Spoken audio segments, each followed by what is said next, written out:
मुरंबा मालिकेच्या आजच्या भागामध्ये आपण पाहणार आहोत. आताच दोघंही जण म्हणजे पार्थ आणि तारा हे चिडून बाहेर आलेले असतात, कारण त्यांनी जे काही फूड ऑर्डर केलेलं असतं ना, ते फूड डिलिव्हर होणार नसतं आणि हे सगळं कॅन्सल करायचं काम जे आहे ते अक्षयने केलेलं असतं. त्यामुळे त्यांची खूप जास्त चिडचिड होत असते आणि म्हणत असतात की ते दोघंही जण इरावतीला की आम्ही फूड ऑर्डर केलं आहे, पण ते आता येत नाही आहे, मला असं कंटाळा आला आहे ना, काय करू, खूप भूक लागली असं तारा म्हणते. तेवढ्यातच तिकडनं किचनमधून ताट वाजवत अक्षय येतो आणि अक्षय म्हणतो की मीच ते केलं आहे, तुम्ही सगळ्यांनी एकत्र बसा, मला जरा तुमच्यासोबत बोलायचं आहे, तुमच्यासमोर काहीतरी सादर होणार आहे, एक नाटक, ते तुम्ही एन्जॉय करावं यासाठी मी केलं आहे, असं देखील आता अक्षय जो आहे तो बोलू लागतो. त्याबरोबर तारा, इरावती, त्याचसोबत इथं पार्थ सगळीच जण आपापल्या जागेवर बसतात. त्याचसोबत इथे आता मालविकासुद्धा आलेली असते. मालविकासुद्धा तिथेच बसते. इरावतीही विचारते की काय आहे नेमकं, काय चाललंय तुझं ते तरी सांग.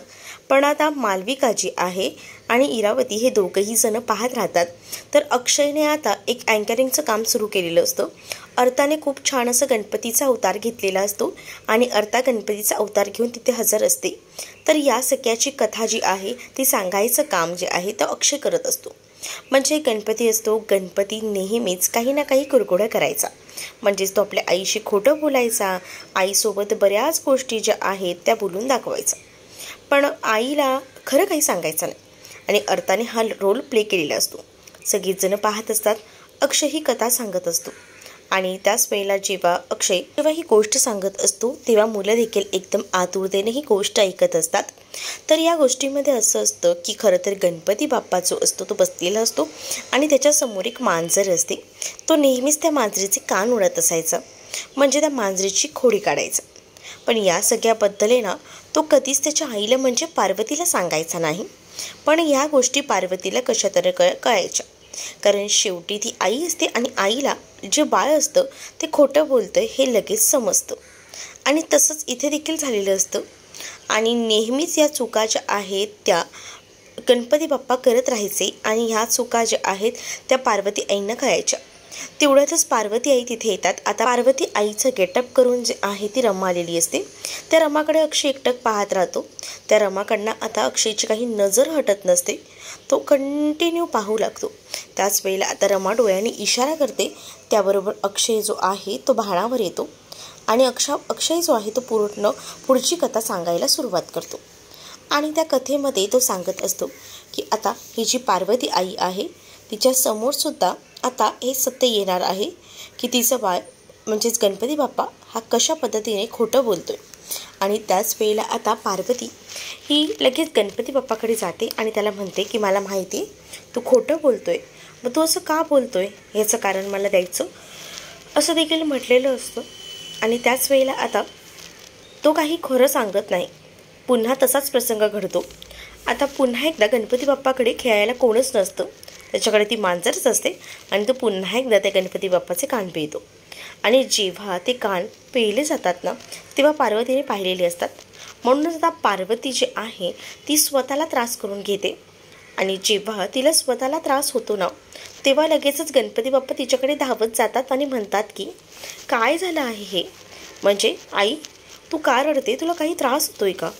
त्यावर आता रमानं सांगितलेलं असतं की हो मला होतोय ना त्रास, पण तुला काय आहे त्याचं, म्हणजेच तुला फक्त माझ्याशी खोटंच बोलायचं आहे ना, तू माझ्याशी खरं बोलायचं नाही असं ठरवलंच आहे ना, मग काय. मग आता पुढे ज्या काही गोष्टी घडत असतात त्या एकदमच विचित्र पद्धतीने घडत असतात. म्हणजेच काय तर बघ, तू खोटं बोलतोय तरीही तू अजूनही खरं सांगत नाही आहे. मग आता खरं हे सांगावंच लागणार असतं.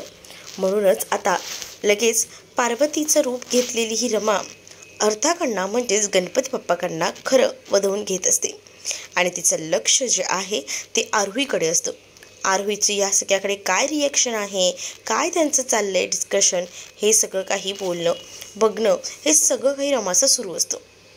तर या सगळ्या गोष्टी सुरू असतानाच रमा जी असते ती सांगत असते की कधीही आपल्या आईशी खोटं बोलायचं नसतं, कारण आपली आई ज्या काही गोष्टी सांगत असते ती आपल्या चांगल्यासाठी सांगत असते.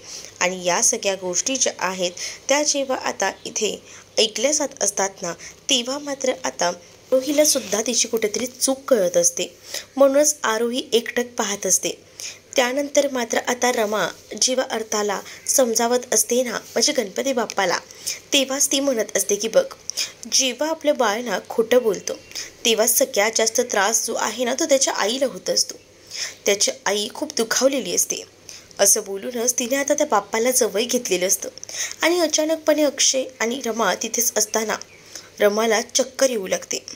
आणि रमाला जेव्हा आता चक्कर येते तेव्हा रमा तशीच कोसळते. रमा जेव्हा आता कोसळते ना, तेव्हा मात्र आता अक्षय धावत धावत रमाकडे जातो आणि तो रमाला पाहू लागतो. रमाला काय होतंय काय नाही काहीच कळत नसतं.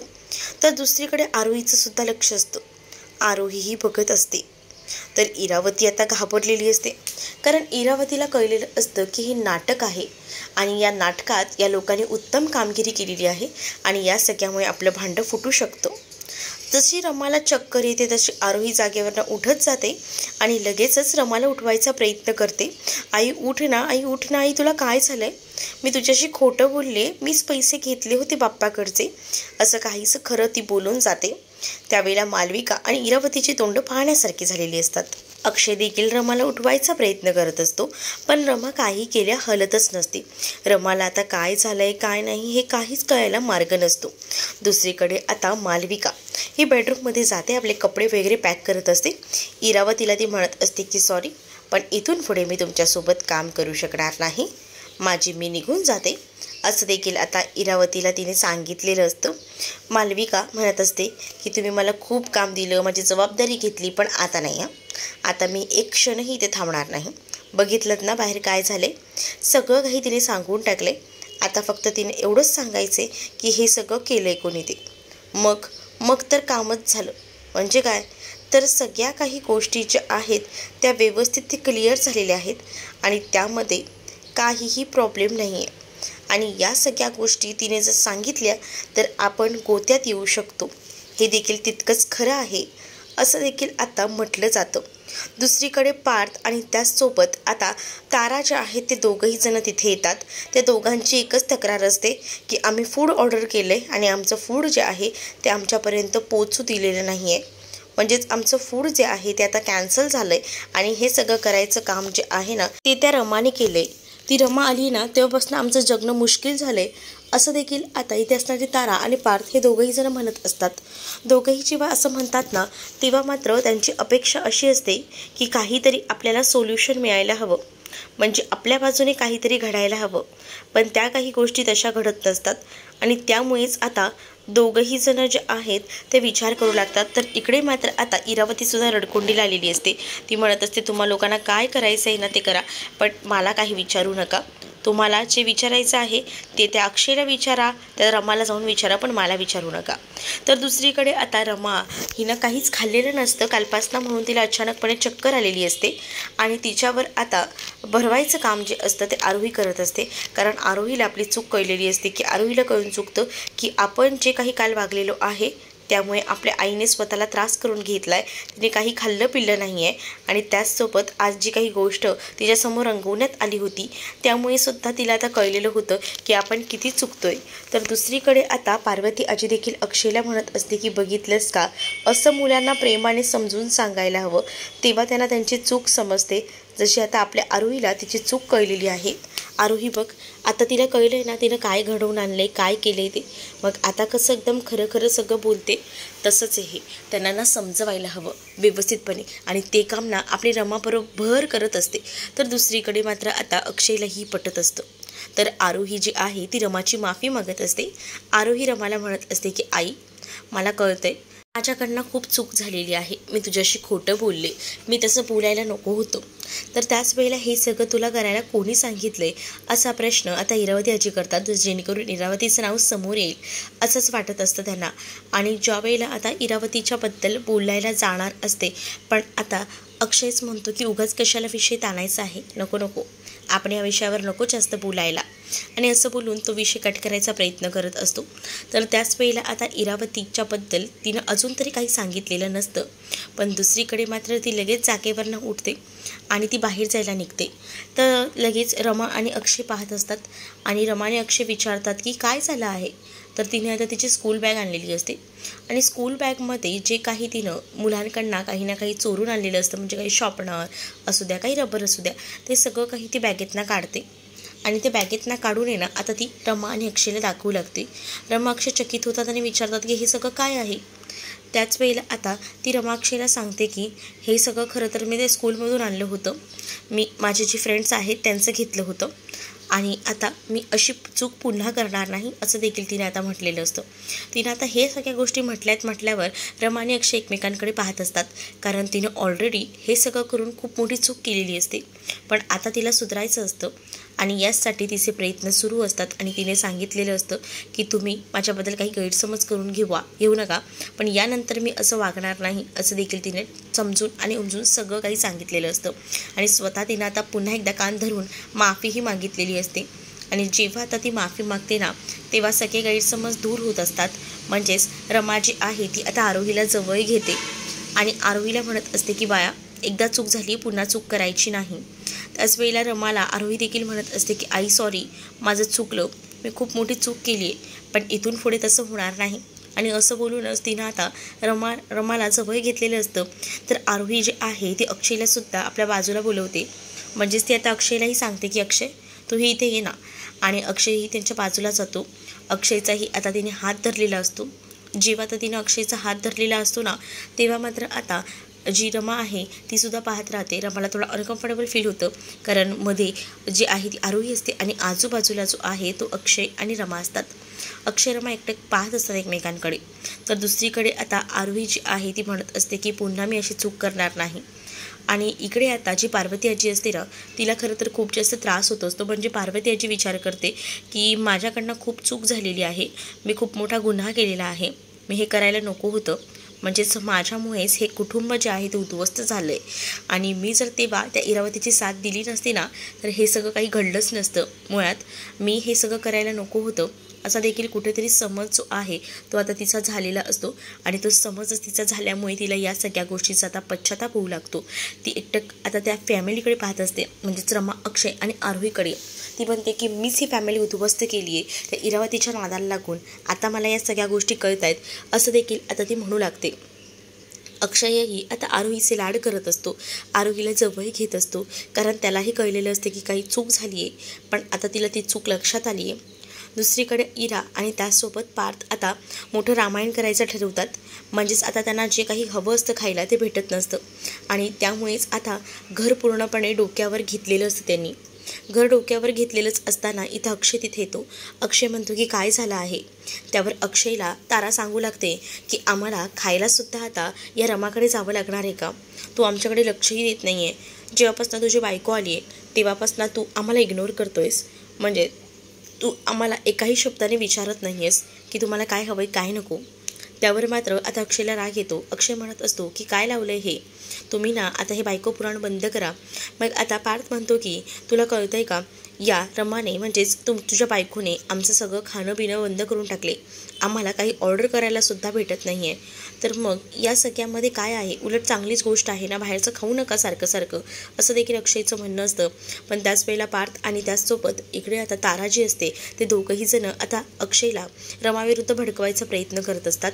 आणि खरं तर त्यांना रमा आणि त्याच्यामध्ये भांडणं लावायची असतात आणि खरं तर इरावतीच्या प्लॅनिंगनुसार हे सगळं सुरू असतं.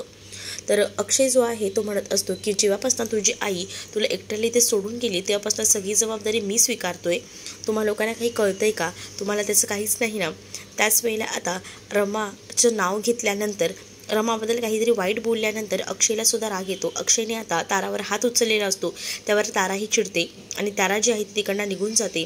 तर तेवढ्यातच तिथे आता इरावती आलेली असते आणि इरावती अक्षयला म्हणते की अक्षय काय करतोयस तू, हे सगळं नको करूस, हे सगळं बस झालं. मला असं वाटतं ना जे काही चाललं आहे ते चुकीचं घडतंय, म्हणजे तू मुलांवर राग काढतोय ह्या सगळ्याचा, हे तुझं खूप चुकतंय असं देखील आता म्हटलेलं असतं. इरावती जेव्हा ह्या सगळ्या गोष्टी बोलते ना तेव्हा मात्र आता खरं तर इरावतीला ज्या गोष्टी शक्य असतात त्या गोष्टी तिने आता शक्य केलेल्या असतात. म्हणजे आता इरावतीने तारा आणि पार्थसाठी आता खायलासुद्धा ऑर्डर केलेलं असतं आणि ते खायला ऑर्डर केल्यानंतर तिथे ते घेऊन येते आणि म्हणत असते की चला तुमच्यासाठी मी काहीतरी आणलं आहे, मस्त एन्जॉय करा चला, असं बोलून तिनं आता ते खायला त्यांना आणलेलं असतं आणि ती सांगते की आताच्या घडीला तुम्ही खाऊन घ्या, पण इथून पुढे लक्षात ठेवा, जर रमाला आपल्या घराबाहेर काढायचं असेल ना, तर त्याआधी तुम्हाला एक काम करावं लागेल. सगळ्यात आधी रमाला घराबाहेर काढायचं असेल तर तुम्हाला आरोहीची समजूत घालावी लागेल, कारण आरोही जर रमाच्या बाजूने असेल ना, तर तिला घराबाहेर कोणीही काढू शकत नाही. त्यामुळे आधी आरोहीला आपल्या ताब्यात घ्या. आरोही जर आपल्या ताब्यात आली ना, तर आपलं सगळं काही सक्सेस झालंच म्हणून समजा आणि आपल्याला त्या रमालासुद्धा घराबाहेर काढता येईल आणि मग आपला अक्षय मामा जो आहे तो सगळं काही तुमचंच ऐकेल. असं देखील आता इरावती जी आहे ती खोटंच सांगू लागते आणि या सगळ्या गोष्टी ज्या आहेत त्या पार्थ आणि त्यासोबत इरावतीलासुद्धा पटत असतात. म्हणत असते की आधी पटकन खाऊन घ्या आणि मग आपण पुढचा विचार करूया, असं देखील म्हटलं जातं. दोघंही जण मस्तपैकी आता जे काही फूड आणलेलं असतं, बर्गर, पिझ्झा, हे सगळं काही खायला सुरुवात करतात. इरावती फक्त त्यांना खाऊ घालून त्यांचं मन मिळवायचा प्रयत्न करत असते आणि तिने ते काम चोखही केलेलं असतं, कारण आता त्या दोघांनीही आता मोठं प्लॅनिंग करून म्हणजेच आरोहीला आता आपलंसं करायचं ठरवलेलं असतं. म्हणजे आरोहीला कसं बिघडवायचं हे काम त्यांनी उत्तमपणे चोखपणे केलेलं असतं, कारण आरोही जी आहे ती खरं तर ही नक्कीच रमाला या घराबाहेर पडू देणार नाही हे माहिती झालेलं असतं. त्यामुळे आता पार्थने आणि ताराने आरोहीला आपल्या रूममध्ये बोलवलेलं असतं आणि तिला त्या एका गेमचा नाद लावून टाकतात. म्हणजेच तो गेम कसा खेळायचा, काय खेळायचं याबद्दल सगळं काही सांगू लागतात आणि तीसुद्धा त्यांच्यासोबत तो गेम खेळत असते. पण ती म्हणत असते की मला हा गेम तर खूप जास्त आवडला आहे, पण मी जेव्हा आता घरी जाईन तेव्हा मात्र मला हा काही गेम खेळता येणार नाही आहे. म्हणजे हा गेम माझ्या रूममध्ये गेल्यानंतर मला खेळता येणार नाही, कारण माझ्याकडे मोबाईल नाही आहे, असं देखील तिने आता म्हटलेलं असतं. आणि जेव्हा या सगळ्या काही गोष्टी ती म्हणते ना, तेव्हा आता पार्थ आणि तारा सांगू लागतात की मग टेन्शन कशाला घेतेस, तुला जर गेमच खेळायचा असेल ना तर तू नक्कीच आमच्या मोबाईलमध्ये खेळू शकते ना, तुला काही गरज लागली ना तर मला बिंदास सांग, माझा मोबाईलही घेऊन जाऊ शकतेस तू, असं देखील आता पार्थ जो आहे तो आता ताराच्या समोरच सांगू लागतो. तारा आणि पार्थचा प्लॅन सक्सेस होत असतो, कारण आरोही त्याच्या म्हणण्याप्रमाणे वागत असते. आरोहीला आता त्यांना बिघडवायचं असतं, जेणेकरून आरोही गेम्स आणि हे सगळं खेळलं तर आपल्या बाजूने बोलेल आणि नक्कीच ती आपल्या बाजूने बोलली का आपलं काम सोपं झालं असं त्यांचं म्हणणं असतं आणि त्याचसाठी त्यांची ह्या गोष्टी सुरू असतात. आणि आरोहीलासुद्धा हे सगळं करताना बघूनच खूप जास्त आनंद होत असतो. आरोहीसुद्धा विचार करते की चला सगळ्या काही गोष्टी एकदम परफेक्ट होत आहेत, मला जसं हवं होतं तसंच, आणि त्यामुळे आरोहीसुद्धा खूपच जास्त खुश असते. तर पार्थ आणि तारा दोघंही देणं एकमेकांकडे पाहत असतात, कारण त्यांचाही प्लॅन आता सक्सेस होत असतो आरोहीला बिघडवायचा. त्यामुळे दोघंही जण इरावतीच्या प्लॅनिंगनुसार सगळं काही वर्क करत असतात. तर पुढील भागामध्ये आपल्याला पाहायला मिळतं अक्षयला आता ताराला मारलेल्याचा म्हणजे तिच्यावर हात उचलल्याचा पश्चाताप होत असतो. तो आता रमाला समजवत असतो. रमाला म्हणत असतो की तू आता या घरातून गेलीस तरी चालेल. त्याच वेळेला आता रमा म्हणते की आता काय झाले पुन्हा. त्याच वेळेला रमाला तो सांगू लागतो की आज तुझ्यामुळे मी माझ्या तारावर हात उचलला, म्हणजेच मी माझ्या ताराला खूप काही बोललो, तिला फूड हवं होतं पण त्यावर ना मी तुझ्यासाठी तिला सुनावलं आणि मला माझ्यामध्ये आमच्या मुलांमध्ये भांडणं नको आहेत आणि ते सुद्धा तुझ्यामुळे. मला असं वाटतं की तुला आरोहीला भेटायचंच आहे ना, तू कॉलेजला जाऊन म्हणजे संस्थेमध्ये सुद्धा भेटू शकते, शाळेमध्ये ती तुला भेटू शकणार आहे आणि त्यामुळे तू काळजी करू नकोस. तुला जे काही तिच्याशी बोलायचे भेटायचे ते तू शाळेत बोल, पण इथे नको. आता तू इथून गेलीस तरी चालेल, असं देखील अक्षयने डायरेक्टच रमाला सांगितलेलं असतं आणि त्यामुळे रमा जी आहे ती आता अक्षयकडे पाहू लागते. खरं तर रमाच्या जो दृष्टिकोन घेऊन या घरात आलेली असते इरावतीचं सत्य बाहेर काढण्यासाठी ते अजून तरी बाकी असतं, पण या सगळ्या गोष्टी ज्या काही घडत असतात त्यामुळे आता रमा जी आहे ती संतापलेली असते. आता रमाने अक्षयच्या या निर्णयावर काय स्टँड घेतलेला आहे ते पुढील भागांमध्येच आपल्याला पाहायला मिळेल. तुम्ही जर आपल्या चॅनलवर नवीन असाल तर चॅनलला नक्कीच सबस्क्राईब करा. चला तर मग भेटूया पुढच्या भागामध्ये. तोपर्यंत टाटा बाय.